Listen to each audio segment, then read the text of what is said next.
Sekarang ni kita dalam proses untuk packing ampas kopi untuk projek kita yang terbaru ni. Orang kata projek kelestarian alam lah. Jadi kita packing ampas kopi ni, setiap packing ni kita akan timbang dalam 250 gram. Kemudian kita akan agihkan secara percuma kepada orang ramai. So korang yang menonton video ni, korang pun boleh dapat juga ampas kopi ni secara percuma sahaja kita nak bagi. So apa kegunaan ampas kopi ni?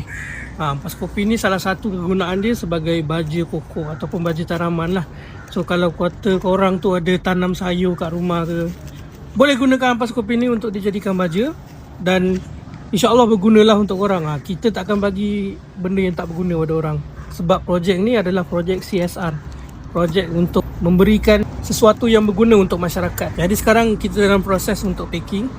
Ada banyak sebenarnya yang kita dah packing, cuma korang nantikanlah, insyaAllah dalam masa yang terdekat ni kita akan keep update setiap progress dalam kita punya projek ni. Sebenarnya projek kita bukan packing ampas kopi ni je, ada banyak lagi yang kita akan update.